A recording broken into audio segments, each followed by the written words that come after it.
Back to TNT Sports coverage of the 1990 NBA Draft. We're ready now for the 35th selection overall, counting the first and second round. Here's Rod Thorne. With the 8th pick in the second round, the Washington Bullets select Greg Foster, University of Texas, El Paso. The Atlanta Hawks will select next.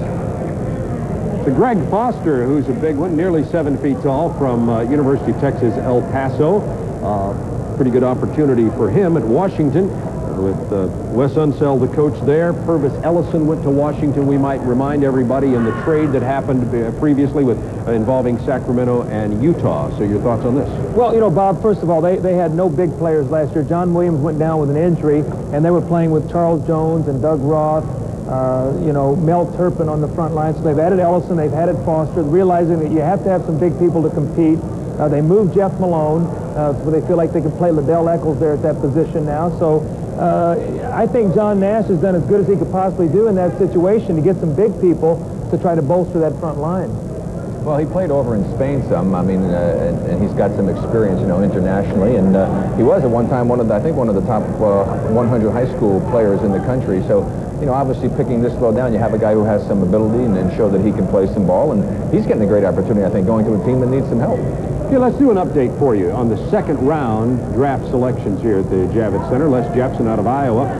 Tony Kukoc from Yugo-Plastica Split in Yugoslavia went to the Chicago Bulls. Carl Herrera went to the Rockets, but that's after he was selected by Miami. He's with the Rockets now. Nigel Knight went to the Suns. Brian Oliver of Georgia Tech went to the 76ers. Walter Palmer to the Jazz. Kevin Pritchard, the 34th pick overall, went to the Golden State Warriors.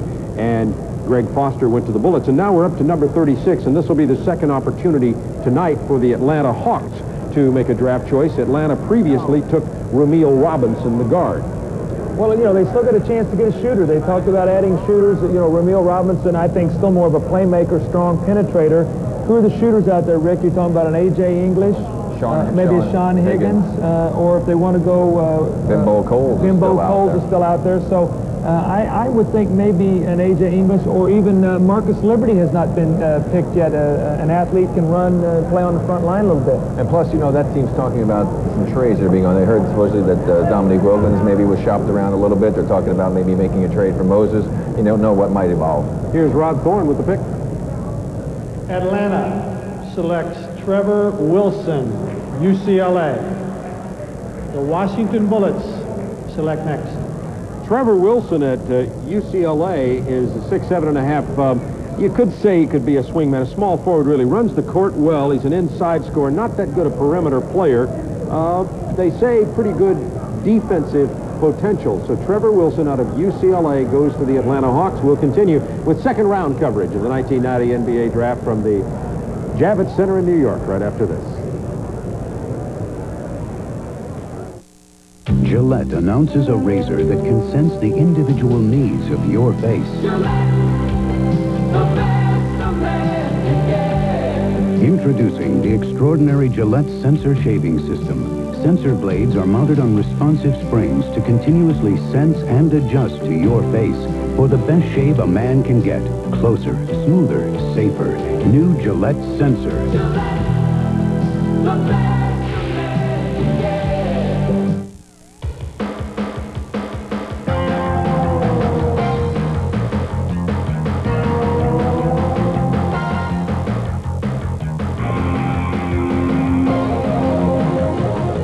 The history, the great moments, the all-time records, they're all in the official NBA Basketball Encyclopedia.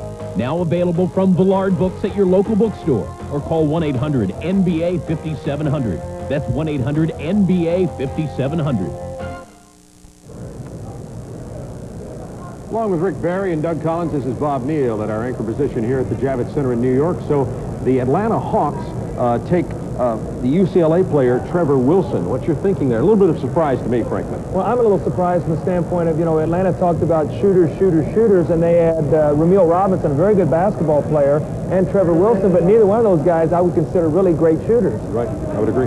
Yeah, and there were some shooters still out there. In fact, we were just looking over our list there. We've got the A.J. English and then Sean Higgins who are out there, and it is a bit of a surprise, especially since they have for many years been searching for some good outside shooters. Well, the Washington Bullets are going to come up next again. A very quick return for John Nash in Washington with a chance to maybe select one of those shooters you're talking about. Yeah, one quick thought I got, though, about Atlanta. Again, they've been talking about a lot of deals. They may have a deal in the works to get themselves a shooter, and therefore they pick these people for other reasons. Absolutely, and I might mention, we haven't talked about this on the program yet quickly, and that is that the salary cap, which is at $9.8 million now for a team's total group, will go up as of August 1st for up to as high as $13 million. That'll cause some teams to make a deal and have to wait because of that cap until August 1st, so that could happen later on. Here's Rod Thorne. Washington, with the 10th pick in the second round, selects A.J. English, Virginia Union. Seattle Supersonics will select next. So A.J. English out of Virginia Union, one of the smaller college sleeper type picks, as people talked about who might be coming, somebody who didn't get a lot of television time but who yet might be a very good player. And this is a highly regarded athlete. I thought he would go higher than this. Tremendous shooting skills, quickness, and speed. He's not a very strong player. But, you know, Washington plays that passing game out there with Wes Unseld. He should be able to fit in there very nicely. He can score. They lost Jeff Malone, a scorer. They add him now. They also now have, you know, 3 guards will be A.J. English, Liddell Eccles, Darrell Walker. So I think they've upgraded their team a little bit. Earlier tonight, the New York Knicks drafted Jarrod Mustaf out of the University of Maryland, and the GM of the New York Knicks is with Craig Sager right now. Well, thank you very much, Bob. What about the pick? Is that the player you wanted at that position, and what do you hope he can do for the Knicks? Well, there were 3 kids that we looked at down there at that spot: Jason Williams and Coswell and Jarrod Mustaf, and we like the Mustaf kid. We think he's got great upside. We think he's a couple position player. We think if you projected him next year, the year after, that this kid's going to be a lottery pick. Wow, when you look at the overall strength of the first round, how do you think it went? Well, I think I was surprised to see some 7-footers drop as far as they did, Steve. I think in past experiences, you know, the 7-footers, whatever tag they have, you know, you have a tendency to take them because those are the kind of kids that you're damned if you do and you're damned if you don't. And I was surprised to see particularly Shinsis and the Coswell kids slip that far. Well, and then there's one thing that they've been talking about up here in the Knicks, and that has been chemistry. You got some chemistry now with Mustafa coming on? Well, you know, we don't know that, Steve. Until you get him in the camp. But the one thing we do know that this is a very mature kid, and he has some skills. And when you're playing a low post game like we're playing, with Patrick Ewing in there, you better surround them with some kids that can shoot the ball. And that's probably one of the main reasons why we took Jarrod over, say, a Jason Williams or a Coswell type, who was very interesting. But this kid can shoot and has some skills. All right, Al, let's go back up to Bob Neal.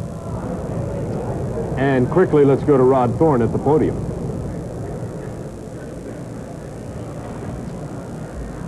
Seattle selects Judd Buechler, University of Arizona. Judd Buechler, 6'7", 220 pounds from the University of Arizona, averaged 15 points a game and 8.3 rebounds, you'll notice there. In colleges, that's pretty good. Some questions on the outside, but he's a good inside defender. Well, he's a very, very solid basketball player. He's not going to be a kid that makes a lot of mistakes that get you beat. He played in a very, very good program under Lute Olson. He's very well coached. He's the kind of guy that you bring in that you want to play a role on your team. Yeah, and of course a lot of talk going on about possibly trading the X-Man. They can use somebody in the front line. They, I think, would like to get Derek McKee playing and being a little more offensive minded and maybe move him to the 3 spot. This young man will come to a team with a great deal of talent on it, and if he has the right kind of an attitude and can fill a couple of roles, he has a good chance of sticking.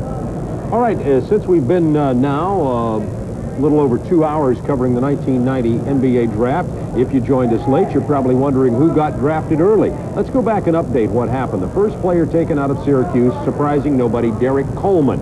Gary Payton went to Seattle, and Gary Payton is going to be joined by Judd Buechler, as we said, who was just selected a moment ago from Seattle. Chris Jackson to the Nuggets, Dennis Scott, Kendall Gill, Felton Spencer, and Lionel Simmons, picks 1 through 7 in 1990. And then Bo Kimball, Willie Burton, and we go down to 12. The Houston Rockets traded Alec Kessler to Miami at 12. Houston selected him there. Loy Vaught went to 13 to the LA Clippers. Travis Mays to the Kings. It was Dave Jamerson who went selected by the Rockets, but went to Miami after that trade. Terry Mills, Gerard Mustafa, you just heard Al Bianchi talking about him. Coswell went to the Kings. D. Brown, Gerald Glass, and Jason Williams went to the Phoenix Suns.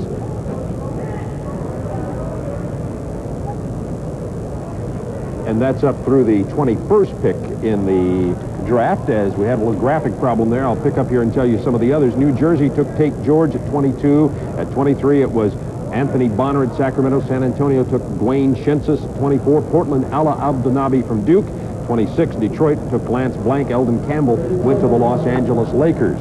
You see the time expiring here on the next selection, and that'll be Charlotte, who will be picking 39th overall and 12th in the second round in the draft here at the Javits Center. So A.J. English, Trevor Wilson, Greg Foster, some of the recent players who've gone here in the second round. Well, we'll see how much allegiance Alan Bristow has to the Virginia Tech team.